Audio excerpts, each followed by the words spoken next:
Bismillahirrahmanirrahim. Assalamualaikum warahmatullahi wabarakatuh.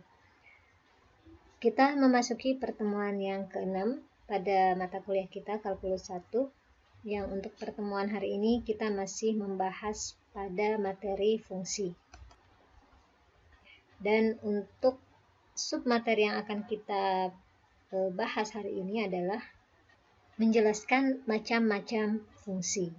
Itu ada 12 macam fungsi yang akan kita bahas secara singkat ya.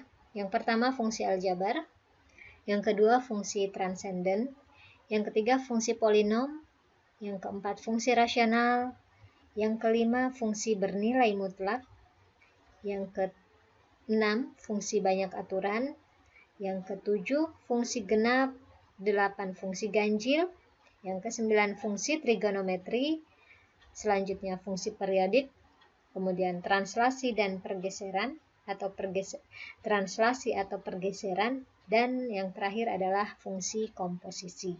Walaupun banyak macam-macam fungsi lainnya, tapi yang akan kita bahas untuk dua pertemuan ini adalah ke-12 fungsi ini ya. Oke, kita mulai untuk fungsi aljabar. Jadi fungsi aljabar itu adalah suatu fungsi yang diperoleh dari sejumlah berhingga operasi aljabar atas fungsi konstan Y sama dengan C dan fungsi identitas Y sama dengan.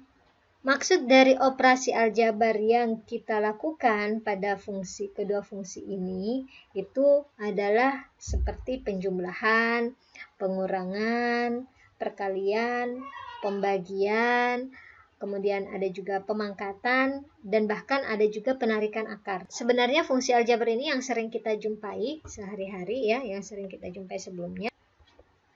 Contoh dari fungsi aljabar yang sering kita jumpai grafiknya seperti ini ya. Yang ini merupakan fungsi X dikali akar X ditambah 3. Nah, ini adalah fungsi operasi aljabar perkalian dipadukan dengan pemangkatan ya, penjumlahan dan pemangkatan. Nah, ini adalah Y sama dengan 3, kita operasikan secara penjumlahan ya, dioperasikan secara penjumlahan dengan fungsi Y sama dengan X, lalu dipangkatkan kemudian dikalikan dengan X itu juga.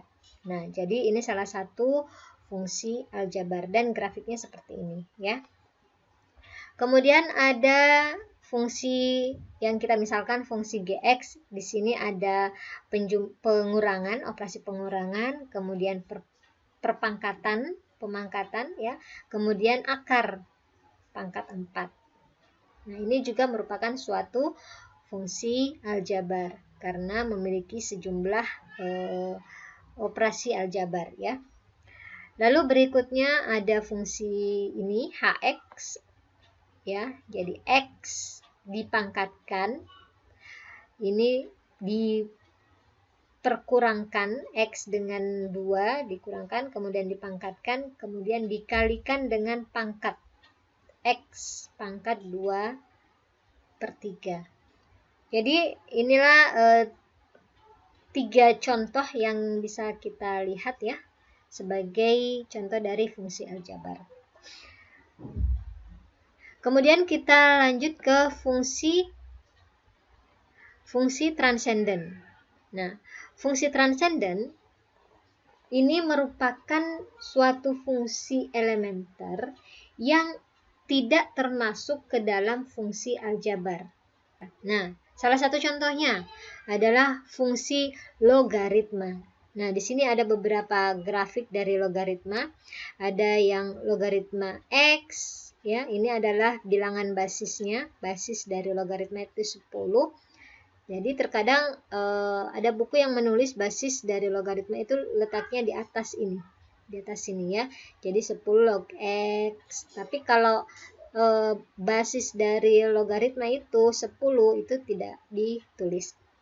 Kemudian ada logaritma X dengan basis 5, logaritma X dengan basis 3, dan logaritma X dengan basis 2. Jadi di sini perbedaan grafik dari setiap fungsi logaritma ini beda berdasarkan dari basisnya.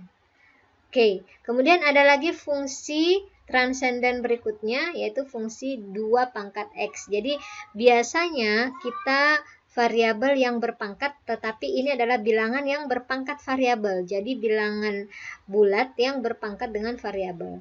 Ya, jadi 2 pangkat X. Ini grafiknya seperti ini, ya.